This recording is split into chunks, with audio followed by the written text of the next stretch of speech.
Option ಸೆಷನ್ಗೆ ನಾವು stock market ಬಗ್ಗೆ ನೋಡೋಣ. ಫಸ್ಟ್ ಏನು ಓವರ್ ವ್ಯೂ ಮಾಡೋಣ. ಸ್ಟಾಕ್ ಮಾರ್ಕೆಟ್ ಅಂದ್ರೆ ಏನು, ರಿಯಲ್ ಲೈಫಲ್ಲಿ ಮತ್ತು ವೆಜಿಟೇಬಲ್ ಅಂದ್ರೆ ತರಕಾರಿ ಮಾಡ್ತೀವಿ ನಾವು. ಅದಂದ್ರೆ ಟೊಮೆಟೊ, ಉಳ್ಳಾಗಡ್ಡಿ, ಮೆಣಸಿನ್ಕಾಯಿ, ಈ ತರ ಒಂದು ಬೈ ಮತ್ತು ಸೆಲ್ ನಡೀತಕ್ಕಂಥ ಸ್ಥಳಕ್ಕೆ ಏನ್ ಮಾಡ್ತೀವಿ, ವೆಜಿಟೇಬಲ್ ಮಾರ್ಕೆಟ್ ಅಂತ ಕರಿತೀವಿ ನಾವು. ಸೊ ಇಲ್ಲಿ ಏನಂದ್ರೆ ಒಂದು ತನ್ನ ಕಂಪ್ನಿ ಸೇರು ಬೈ ಮತ್ತು ಸೆಲ್ ನಡೀತಕ್ಕಂಥ ಒಂದು ಪ್ಲಾಟ್ಫಾರ್ಮ್ಗೆ ಏನಂತ ಕರಿತಾರೆ, ಸ್ಟಾಕ್ ಮಾರ್ಕೆಟ್ ಅಂತ ನಾವು ಕರಿತೀವಿ. ಸೊ ಸ್ಟಾಕ್ ಮಾರ್ಕೆಟ್ ಅಲ್ಲಿ ಸೇರ್ ಅಂತಂದ್ರೆ ಆ ಕಂಪ್ನಿ ಆ ಕಂಪ್ನಿಲಿ ನೀವು ಒಂದು ಶೇರ್ ಬೈ ಮಾಡಿದ್ರೆ ಏನಾಗುತ್ತೆ, ನಿಮ್ಮ ಸ್ಮಾಲ್ ಓನರ್ಶಿಪ್ ಆಗುತ್ತೆ ಆ ಕಂಪ್ನಿಲಿ. ಇದನ್ನ ಇಕ್ವಿಟಿ ಮಾರ್ಕೆಟ್ ಫಸ್ಟ್ ಬಂದದ್ದು. ಸೊ ಆಮೇಲೆ ಫ್ಯೂಚರ್ ಅಂಡ್ ಆಪ್ಷನ್ಸ್ ಬಂತು. ಸೊ ಇಕ್ವಿಟಿ ಮಾರ್ಕೆಟ್ ಅಲ್ಲಿ ನಾವೇನ್ ಮಾಡ್ತೀವಿ, ಟಿ ಸಿ ಎಸ್ ಅನ್ನೋ ಕಂಪ್ನಿ ನಾವು ತಗೊಳ್ಳೋಣ. ಟಿ ಸಿ ಎಸ್ ಕಂಪ್ನಿಯಲ್ಲಿ ಒಂದು ಶೇರ್ ಬೈ ಮಾಡಿದ್ರೆ ನಮ್ದು ಆ ಕಂಪ್ನಿಯಲ್ಲಿ ಒಂದು ಸ್ಮಾಲ್ ಓನರ್ಶಿಪ್ ಇರುತ್ತೆ. ಇದಕ್ಕೆ ನಾವೇನ್ ಮಾಡ್ತೀವಿ, ಸ್ಟಾಕ್ ಮಾರ್ಕೆಟ್ ಅಲ್ಲಿ. ಇದು ಫ್ಯೂಚರ್ ಅಂಡ್ ಆಪ್ಷನ್ಸ್ ಹೇಗೆ ಬಂತು? ಫ್ಯೂಚರ್ ಅಂಡ್ ಆಪ್ಷನ್ಸ್ ನಾನು ಹೇಳ್ತೀನಿ ನೋಡಿ. ಇಲ್ಲಿ ನಾ ಟಿ ಸಿ ಎಸ್ ಕಂಪ್ನಿಯಲ್ಲಿ ಏನು ಮಾಡಿದೆ, ಟಿ ಸಿ ಎಸ್ ಕಂಪ್ನಿಯಲ್ಲಿ ಒಂದು 10 ಶೇರ್ ತಗೊಂಡಿದ್ದೀನಿ. 10 ಶೇರ್ ತಗೊಂಡೆ. ಸೊ ಟಿ ಸಿ ಎಸ್ ಏನಾಗ್ತದೆ ಅಂದ್ರೆ, ಇಲ್ಲಿಂದ ಮಾರ್ಕೆಟ್ ಮೇಲೆ ಹೋದ್ರೆ ನನಗೆ ಪ್ರಾಫಿಟ್ ಆಗುತ್ತೆ. ಸೊ ನನಗೆ ಪ್ರಾಫಿಟ್ ಆಗುತ್ತೆ, ನಾನು ಎಕ್ಸಿಟ್ ಆಗ್ತೀನಿ. ಇನ್ ಕೇಸ್ ನಾನು ಅಗೇನಿಸ್ಟ್ ಹೋದ್ರೆ, ಸೊ ಮಾರ್ಕೆಟ್ ಡೌನ್ ಟ್ರೆಂಡ್ ಇತ್ತಂತ ತಿಳ್ಕೊ, ಇವಾಗ ಡೌನ್ ಟ್ರೆಂಡ್ ಇದ್ದ ನಾನು ಲಾಸ್ ಬುಕ್ ಮಾಡಬೇಕು.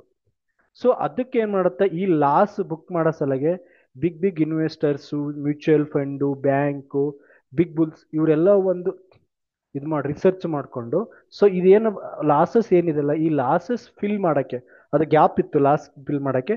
ಸೊ ಆ ಗ್ಯಾಪ್ ಫಿಲ್ ಮಾಡೋ ಸಲಗೆ ಏನು ಮಾಡಿದ್ರು, ಫ್ಯೂಚರ್ ಆ್ಯಂಡ್ ಆಪ್ಷನ್ಸ್ ತಂದರು.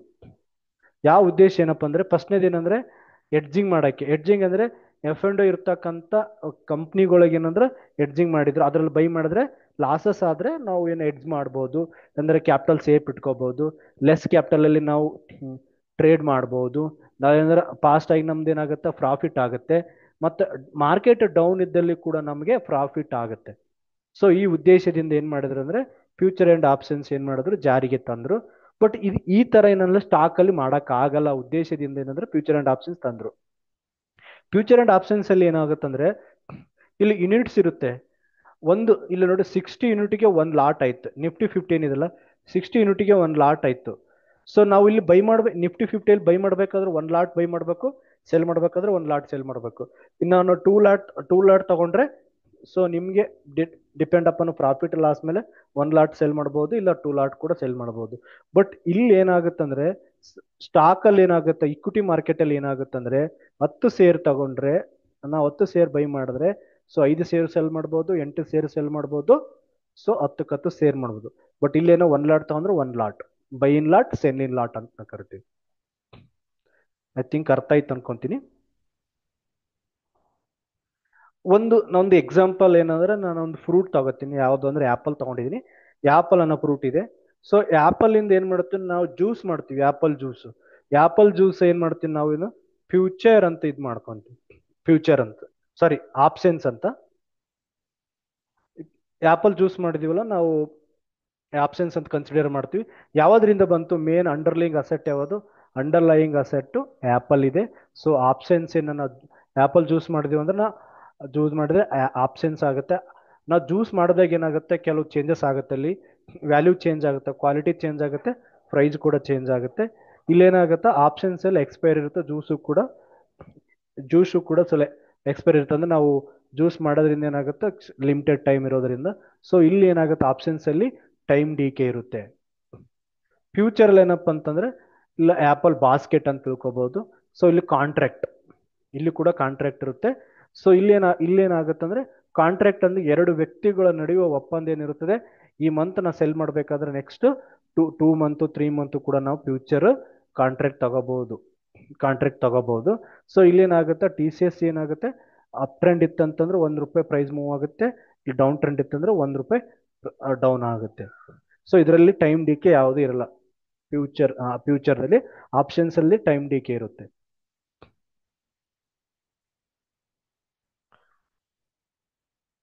ನೋಡು, ಫ್ಯೂಚರ್ ಅಂಡ್ ಆಪ್ಷನ್ಸ್ ಏನಂತ, ಡೆರಿವೇಟಿವ್ಸ್ ಮಾರ್ಕೆಟ್ ಅಂತ ಕರೀತಾರೆ. ಡೆರಿವೇಟಿವ್ಸ್ ಮಾರ್ಕೆಟ್ ಅಂದ್ರೆ ಕಾಂಟ್ರಾಕ್ಟ್ ಇರುತ್ತೆ, ಎರಡು ವ್ಯಕ್ತಿಗಳ ನಡುವೆ ಒಪ್ಪಂದ ಇರುತ್ತೆ, ಬೈ ಮತ್ತು ಸೆಲ್. ಒಂದು ಪ್ರೈಸಿಗೆ ಒಂದು ಡೇಟ್ ಏನಿರುತ್ತೆ, ಒಂದು ಎಕ್ಸ್ಪೈರಿ ಡೇಟ್ ಏನಾಗುತ್ತೆ, ಆ ವ್ಯಕ್ತಿಗಳು ನಡುವೆ ಏನು ಒಪ್ಪಂದ ಇರುತ್ತಲ್ಲ, ಸೊ ಅದಕ್ಕೆ ಡೆರಿವಿಟಿವ್ಸ್ ಮಾರ್ಕೆಟ್ ಅಂತ ಕರಿತೀವಿ. ಡೆರಿವಿಟಿವ್ಸ್ ಮಾರ್ಕೆಟ್ ಅಂದ್ರೆ ಫ್ಯೂಚರ್ ಅಂಡ್ ಆಪ್ಷನ್ಸ್ ಅಂತ ಕರಿತೀವಿ. ಸೊ ಇಲ್ಲಿ ಫ್ಯೂಚರ್ ಅಂಡ್ ಆಪ್ಷನ್ಸ್, ಆಪ್ಷನ್ಸ್ ಅಂದ್ರೆ ಏನಂದ್ರೆ ಬೈಯ ಎರಡು ವ್ಯಕ್ತಿಗಳ ನಡುವೆ ಬೈ ಮತ್ತು ಸೆಲ್ ನಡೆಯುತ್ತೆ. ಒಂದು ಪ್ರೈಸ್ ಎಕ್ಸಾಂಪಲ್ 100 ರುಪೀಸ್ ಇದೆ, 100 ರುಪೀಸ್ ಕೊಟ್ಟು ಬೈ ಮತ್ತು ಸೆಲ್ ಮಾಡ್ತಾರೆ. ಜಾನ್ 10ಗೆ ಏನಾಗುತ್ತೆ ಅಂದ್ರೆ ಜಾನ್ 10ಗೆ ಎಕ್ಸ್ಪೈರಿ ಡೇಟ್ ಕೊಡ್ತಾರೆ. ಸೊ ಇದು ಜಾನ್ 10 ಒಳಗಡೆನ ಬೈ ಮತ್ತು ಸೆಲ್ ಮಾಡಬೇಕು, ವ್ಯಾಲಿಡ್ ಡೇಟ್ ಇರುತ್ತೆ. ಒಂದು fixed price before expiry day ಒಳಗೆ ಬೈ ಮತ್ತು ಸೆಲ್ ಮಾಡಬೇಕು. ಒಂದು ನಮ್ಗೆ ಹಕ್ಕಿರುತ್ತೆ. ಇಲ್ಲಿ ಫ್ಯೂಚರ್ ಅಂಡ್ ಆಪ್ಷನ್ಸ್ ಅಲ್ಲಿ ಏನಾಗಲ್ಲ, ನಮಗೆ ಓನರ್ಶಿಪ್ ಇರಲ್ಲ, ಓನ್ಲಿ ರೈಟ್ಸ್ ಇರುತ್ತೆ ಬೈ ಮತ್ತು ಸೆಲ್ ಮಾಡೋಕ್ಕೆ ಒಂದು ಸ್ಪೆಸಿಫಿಕ್ ಪ್ರೈಸ್ಗೆ. ಅಂಡರ್ಲೈಯಿಂಗ್ ಅಸೆಟ್ ಅಂದ್ರೆ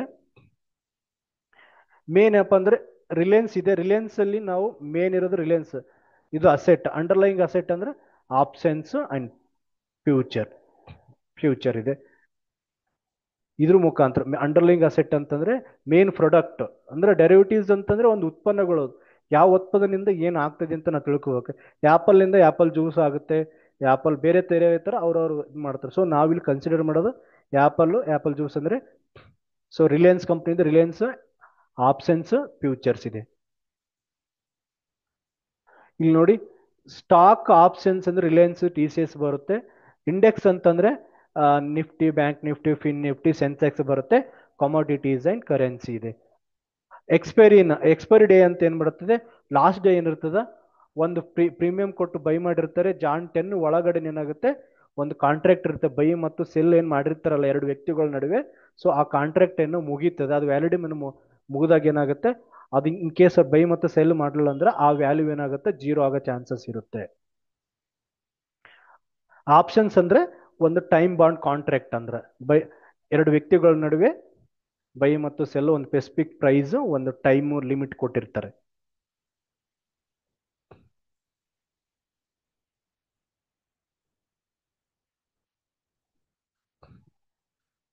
ನೋಡಿ, ಫ್ಯೂಚರ್ ಅಂಡ್ ಆಪ್ಷನ್ಸ್ ಅಲ್ಲಿ ಏನಂತಾರೆ, by in lot, cell in lot. Premium ಅಂತಂದ್ರೆ ಒಂದು ಪ್ರೈಸ್ ಆಫ್ ದಿ ಆಪ್ಷನ್ಸ್. ಏನಂತಂದ್ರೆ TCS ಏನಾಗುತ್ತೆ ಅಂದ್ರೆ, TCS ಒಂದು ವ್ಯಾಲ್ಯೂ ಇರುತ್ತೆ, ಸಾರಿ, ಒಂದು ABC ಕಂಪ್ನಿ ಏನಾಗುತ್ತೆ, ABC ಕಂಪ್ನಿ ನಾವು ಒಂದು 10 ಶೇರ್ ಬೈ ಮಾಡಬೇಕಾದ್ರೆ 100 ರುಪೀಸ್ ಇರುತ್ತೆ, 1000 ರುಪೀಸ್ ಇರುತ್ತೆ. ಸೊ ಇಲ್ಲಿ ಏನಾಗುತ್ತೆ ಅಂದ್ರೆ ಒಂದು ಪ್ರೈಸ್ ಪ್ರೀಮಿಯಂ ಅನ್ನೋದು 5 ರುಪೀಸ್ 6 ರುಪೀಸ್ ಕೊಟ್ಟು ನಾವು ಬೈ ಮಾಡ್ಬೋದು.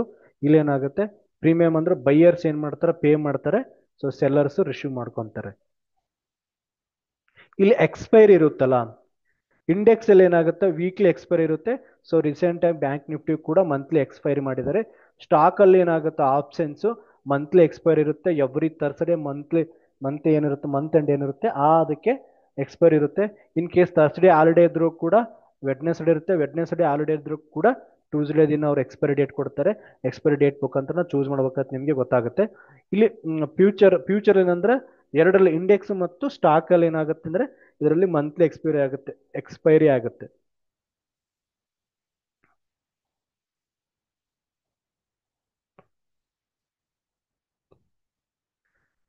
ನೋಡಿ, ಇಲ್ಲಿ ಆಪ್ಷನ್ಸ್ ಅಲ್ಲಿ ಎರಡು ಇದೆ. ಆಪ್ಷನ್ಸ್ ಅಂದ್ರೆ ಆಯ್ಕೆಗಳು, ಎರಡು ಆಯ್ಕೆ ಇರುತ್ತೆ. ಸೊ ಇಲ್ಲಿ ನಾವು ಮಾರ್ಕೆಟ್ TCS ಕಂಪ್ನಿ ನಾವು ಇಲ್ಲಿ ಬೈ ಮಾಡಿದ್ರೆ ಮಾರ್ಕೆಟ್ ಮೇಲೆ ಹೋಗುತ್ತೆ ಅಂತ ಏನ್ ಮಾಡ್ಕೊಂತೀವಿ, ನಾವಿಲ್ಲಿ ಸಿ ಬೈ ಮಾಡ್ತೀವಿ. ಅಪ್ ಟ್ರೆಂಡ್ ಇದ್ರೆ, ಮಾರ್ಕೆಟ್ ಇನ್ನು ಡೌನ್ ಟ್ರೆಂಡ್ ಇದೆ, ಮಾರ್ಕೆಟ್ ಕೆಳಗಡೆ ಹೋಗುತ್ತೆ ಅಂತ ನಮ್ದು ಪ್ರೊಡಿಕ್ಟ್ ಇದ್ರೆ ಏನ್ ಮಾಡ್ತೀವಿ, ಪಿ ಬೈ ಮಾಡ್ತೀವಿ ನಾವು. ಇಲ್ಲಿ ಸೆಲ್ ಇದೆಯಲ್ಲ, ಸೆಲ್ ಯಾವಾಗ ನಮ್ಗೆ ಯೂಸ್ ಆಗುತ್ತೆ, TCS ಕಂಪ್ನಿ ಅಪ್ ಟ್ರೆಂಡ್ ಹೋಗುತ್ತಂತ ನಾವು ಏನ್ ಮಾಡ್ತೀವಿ, ಸಿ ಬೈ ಮಾಡ್ತೀವಿ. ಇದು ಅಪ್ ಟ್ರೆಂಡ್ ಹೋಗ್ಲಿಲ್ಲ, ಇಲ್ಲೆಲ್ಲ ರೆಸ್ಟ್ ಮಾಡ್ತಿತ್ತು, ಸೈಡ್ ವೇ ಮಾರ್ಕೆಟ್ ಆಗ್ತಿತ್ತಂದ್ರೆ ಸೊ ನಮ್ಮ ಪ್ರೊಡಿಕ್ಷನ್ ಏನಾಗುತ್ತೆ, ಪಿ ಬೈ ಮಾಡ್ತೀವಿ. ಇದಕ್ಕೆ ಪಿ ಸೆಲ್ ಮಾಡಿದಾಗ ಎರಡು ಬೆನಿಫಿಟ್ ಇದೆ. ಮಾರ್ಕೆಟ್ ಅಪ್ ಟ್ರೆಂಡ್ ಹೋದ್ರೂ ಪ್ರಾಫಿಟ್, ಮಾರ್ಕೆಟ್ ಸೈಡ್ ವೇ ಹೋದ್ರೂ ಪ್ರಾಫಿಟ್. ಸೊ ಸಿ ಬೈಗೆ ಅಂದ್ರೆ ಒಂದು 5K 10K ಇದ್ರೆ ಸಾಕು. ಬಟ್ ಇಲ್ಲಿ ಏನಾಗುತ್ತೆ, ಮೋರ್ ದೆನ್ 2 lakhs ವರೆಗೆ ಸೆಲ್ ಮಾಡೋಕ್ಕೆ ಅಮೌಂಟ್ ಬೇಕಾಗುತ್ತೆ. ಸೊ ಇಲ್ಲಿ 2% ಏನಂದ್ರೆ ಮಾರ್ಕೆಟ್ ಅಪ್ ಟ್ರೆಂಡ್ ಇದ್ರೂ ಪ್ರಾಫಿಟ್, ಸೈಡ್ ವೇ ಇದ್ರೂ ಪ್ರಾಫಿಟ್. ಇನ್ ಕೇಸ್ ಇದು ಪಿ ಯಾವಾಗ ಚೂಸ್ ಮಾಡ್ತೀವಿ ಅಂದ್ರೆ ಮಾರ್ಕೆಟ್ ಡೌನ್ ಟ್ರೆಂಡ್ ಹೋಗ್ತಾ ಇದೆ ಅಂದಾಗ ನಾವು ಪಿ ಬೈ ಮಾಡ್ತೀವಿ.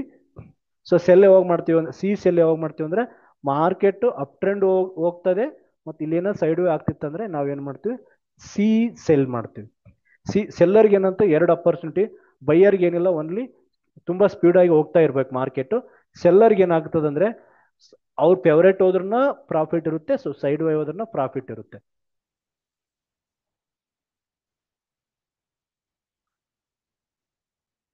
ನೆಕ್ಸ್ಟ್ ನೋಡೋಣ ಇಲ್ಲಿ ಕಾಲ್ ಆಪ್ಷನ್ಸ್ ಅಲ್ಲಿ ನಾವು ತ್ರೀ ಟೈಪ್ ಇದೆ. ಒಂದು ಐ ಟಿ ಎಂ ಇದೆ, ಒಂದು ಎ ಟಿ ಎಂ ಇದೆ, ಒಂದು ಒ ಟಿ ಎಂ ಇದೆ. ಐ ಟಿ ಎಂ ಅಂದ್ರೆ in the money, A T M ಅಂದ್ರೆ at the money, O T M ಅಂದ್ರೆ ಔಟ್ ಆಫ್ ದಿ ಮನಿ. ಇಲ್ಲಿ ಒಂದು ಪ್ರೈಸ್ ಕೊಟ್ಟಿದ್ದಾರೆ ನೋಡಿ, ಸ್ಟ್ರೈಕ್ ಪ್ರೈಸ್ ಇದೆಯಲ್ಲ, ಸ್ಟ್ರೈಕ್ ಪ್ರೈಸ್ ಎಲ್ಲ 90 ಇದೆ, 100 ಇದೆ, 110 ಇದೆ. ಸಿ ಎಂ ಪಿ ಅಂದ್ರೆ ಕರೆಂಟ್ ಮಾರ್ಕೆಟ್ ಪ್ರೈಸ್ ಅಂತ. ನಾನು ಒಂದು ಎಕ್ಸಾಂಪಲ್ ಹೇಳ್ತೀನಿ. ಇಲ್ಲಿ ಓಮ್ ಇದೆ, ಇಲ್ಲಿ ಒಂದು ಸರ್ಕಲ್ ಇದೆ, ಇಲ್ಲಿ ಬಸ್ ಸ್ಟ್ಯಾಂಡ್ ಇದೆ. ನೀವು ಮನೆಯಿಂದ ನೀವು ಬಸ್ ಸ್ಟ್ಯಾಂಡ್ ಹೋಗ್ಬೇಕಾದ್ರೆ ಸರ್ಕಲ್ ದಾಟಿ ಹೋಗ್ಬೇಕಲ್ವಾ. ಇಲ್ಲಿ ಮನೆಯಿಂದ ಸರ್ಕಲ್ ಬಂದಿರ ಅಂತ ತಿಳ್ಕೊಳ್ಳಿ, ಇದು ಐ ಟಿ ಎಂ ಆಗುತ್ತೆ. ಐ ಟಿ ಎಂ ಆಗುತ್ತೆ. ಐ ಟಿ ಎಂ ಅಂದ್ರೆ ಇನ್ ದ ಮನಿ. ಸರ್ಕಲ್ ಏನಿದೆಯಲ್ಲ, ಇದು ಇದು ಇದೇನಾಗುತ್ತೆ, ಎ ಟಿ ಎಂ ಆಗುತ್ತೆ. ಬಸ್ ಸ್ಟ್ಯಾಂಡ್ ಏನಿದೆಯಲ್ಲ, ಇದು ಓ ಟಿ ಎಂ ಆಗುತ್ತೆ. ಇದು ಸಿ ಸೈಡ್ ಆಯ್ತು. ಪಿ ಸೈಡ್ ಏನಂದ್ರೆ,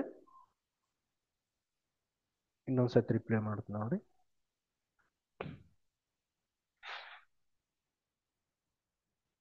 ಮನೆಯಿಂದ ನೀವು ಬಸ್ ಸ್ಟ್ಯಾಂಡ್ ಹೋಗ್ಬೇಕಾಗಿದೆ, ಸೊ ಇಲ್ಲಿ ಸರ್ಕಲ್ ಬಂದಿರ ಅಂತ ತಿಳ್ಕೊಳ್ಳಿ. ನಿಮ್ಮ ಮನೆ ಏನಾಗುತ್ತೆ, ಹಿಂದ್ಗಡೆ ಆಗುತ್ತಲ್ಲ, ಇದೇನಾಗುತ್ತೆ, ಐ ಟಿ ಎಂ ಆಗುತ್ತೆ. ಐ ಟಿ ಎಂ ಅಂದ್ರೆ ಇಂದ ಮನಿ ಆಗುತ್ತೆ. ನೀವು ಸರ್ಕಲ್ದಲ್ಲಿ ಇದ್ದೀರಿ ಅಂತಂದ್ರೆ ಎ ಟಿ ಎಂ ಆಗುತ್ತೆ. ಎ ಟಿ ಎಂ ಅಂದ್ರೆ ಎಟದ ಮನಿ ಆಗುತ್ತೆ. ನೀವು ಬಸ್ ಸ್ಟ್ಯಾಂಡ್ ಏನಿದೆಲ್ಲ, ಬಸ್ ಸ್ಟ್ಯಾಂಡ್ ಅಂದ್ರೆ ಇಲ್ಲಿ ಏನಾಗುತ್ತೆ, ಇದು ಓ ಟಿ ಎಂ ಆಗುತ್ತೆ. ಇದು ಸಿ ಸೈಡ್. ಪಿ ಸೈಡ್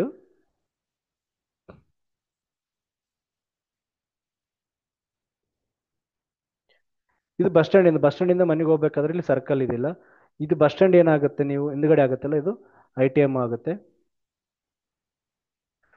ಇದು ಸರ್ಕಲ್ ಇದೆಯಲ್ಲ, ಸರ್ಕಲ್ ಏನಾದ್ರೆ ಎ ಟಿ ಎಂ ಆಗುತ್ತೆ ಎರಡು ಕಡೆ. ನಿಮ್ಮ ಓಮ್ ಏನಿದೆಯಲ್ಲ, ಓ ಟಿ ಎಂ ಆಗುತ್ತೆ. ಇದು ಪಿ ಸೈಡ್. ನಿಮಗೆ ಇದು ಅಂಡರ್ಸ್ಟ್ಯಾಂಡ್ ಆಗಲಿಲ್ಲ ಅಂದ್ರೆ ಒಂದು ಪ್ಲಸ್ ಸಿಂಬಲ್ ಹಾಕೊಳ್ಳಿ.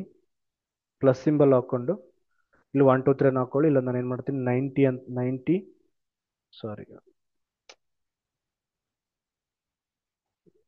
ಇಲ್ಲಿ ನಾನೇನು ಪ್ಲಸ್ ಈ ಥರ ಪ್ಲಸ್ ಸಿಂಬಲ್ ಹಾಕೊಂಡು ಇಲ್ಲೇನು ಮಾಡ್ಕೋತೀನಿ, 90 ಹಾಕೋತೀನಿ.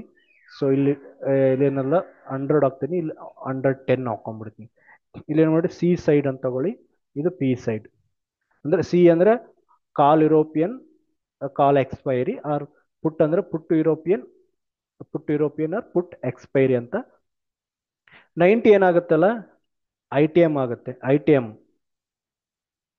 ಎಂ ಆಗುತ್ತೆ. ಇದೇನಿದೆಯಲ್ಲ 100 ಇದೆಯಲ್ಲ, 100 ಏನಾಗುತ್ತೆ, ಎ ಟಿ ಎಂ ಆಗುತ್ತೆ. ಇದೆ 110 ಇದೆಯಲ್ಲ, ಇದೇನಾಗುತ್ತೆ, ಓ ಟಿ ಎಂ ಆಗುತ್ತೆ. ಇದು ಸಿ ಸೈಡ್. ಮಾರ್ಕೆಟ್ ಮೇಲೆ ಹೋಗ್ತಿತ್ತು ಅಂದಾಗ ನಾವೇನು ಚೂಸ್ ಮಾಡಬೇಕಾಗುತ್ತೆ. ಇದು ಇಲ್ಲಿ ಪಿ ಸೈಡ್ ಏನಿದೆಲ್ಲ, ಈ 90 ಏನಾಗುತ್ತೆ ಅಂದ್ರೆ, 90 ಏನಾಗುತ್ತಲ್ಲ, ಇದು ಓ ಟಿ ಎಂ ಆಗುತ್ತೆ ನಮಗೆ. ಇದು ಓ ಟಿ ಎಂ ಆಗುತ್ತೆ. ಎಟ್ ದ ಮೇನ್ ಏನಿದೆಲ್ಲ, ಸಾರಿ 100 ಏನಿದೆಲ್ಲ, ಇದು 100 ಏನಾಗುತ್ತೆ, ಇದು 100 ಎ ಟಿ ಎಂ ಆಗುತ್ತೆ. ಅಂದ್ರೆ ಎಟ್ ದ ಮನಿ ಆಗುತ್ತೆ ಸ್ಟ್ರೈಕ್ ಪ್ರೈಸ್. ಸೊ 110 ಏನಿದೆಲ್ಲ, 110 ಏನಾಗುತ್ತೆ, ಇನ್ ದ ಮನಿ ಆಗುತ್ತೆ ನಮಗೆ. ಇನ್ ದ ಮನಿ ನಮ್ಗೆ ಇಲ್ಲಿ ನೋಡಿ, ನೀವು ಇಲ್ಲಿ ಅದಲ್ಲ 90 ಏನಿದೆ, 90 ಎಟ್ the money, C side. Market up trend ಹೋಗುತ್ತೆ ಅಂತ ನಾವು ಸ್ಟ್ರೈಕ್ ಪ್ರೈಸ್ ಚೂಸ್ ಮಾಡಬೇಕಾದ್ರೆ ಇನ್ ದ ಮನಿ. ಎಟ್ ದ ಮನಿ ಯಾವುದು, ಎಟ್ ದ ಮನಿ 100 ಇದೆ. ಕರೆಂಟ್ ಸ್ಟ್ರೈಕ್ ಪ್ರೈಸ್ ಎಷ್ಟು 100 ಇದೆ. ಸೊ ಎಟ್ ದ ಮನಿ ಏನಾಗುತ್ತೆ, ಎ ಟಿ ಎಂ ಅಂದ್ರೆ 100 ಅದಾಗುತ್ತೆ. ಸೊ 110 ಇದೆ, ಓ ಟಿ ಎಂ ಆಗುತ್ತೆ. ಇಲ್ಲಿ ಪಿ ಇದೆಯಲ್ಲ, ಪಿ ಏನಾಗುತ್ತೆ, ಇದು ಓ ಟಿ ಎಂ ಆಗುತ್ತೆ. P side O T M ಆಗುತ್ತೆ. 100 ಎಟ್ ದ ಮನಿ ಆಗುತ್ತೆ. ಇನ್ ದ ಮನಿ ಆಗುತ್ತೆ 110 ಆಗ್ತದೆ. ಸೊ ನಿಮಗೆ ಒಂದು ಮಾರ್ಕ್ ಹಾಕಿದ್ಮೇಲೆ ಜಸ್ಟ್ ನೀವು ಏನು ಮಾಡಿ, ಈ ಥರ ಕೆಳಗಡೆಯಿಂದ ಮೇಲ್ ತಗೊಂಡ್ರೆ ಏನಾಗುತ್ತೆ, ಇದು ಇನ್ ದ ಮನಿ ಆಗುತ್ತೆ. ಸೊ ಈ ಥರ ಮಾರ್ಕ್ ಮಾಡಿದ್ರೆ out of the money. Just ನೀವೇನು ಮಾಡಿ, ಪ್ಲಸ್ ಸಿಂಬಲ್ ಹಾಕೊಂಡು ನಿಮ್ಗೆ ಅಂಡರ್ಸ್ಟ್ಯಾಂಡ್ ಆಗಲಿಲ್ಲ ಅಂದರೆ ಮೇಲಿಂದ ಕೆಳಗೆ ಏನಾಗುತ್ತಲ್ಲ, ಇದು C side. C side I T M ಆಗುತ್ತೆ, ಇನ್ ದ ಮನಿ ಆಗುತ್ತೆ. ಇದು ಈ ಕಡೆಯಿಂದ ಮೇಲಿಂದ ಕೆಳಗೆ ತಗೊಂಡ್ರು ಕೂಡ ಏನಾಗುತ್ತೆ, ಇದೇನಾಗುತ್ತೆ, ಇದು ಓ ಟಿ ಎಂ ಆಗುತ್ತೆ.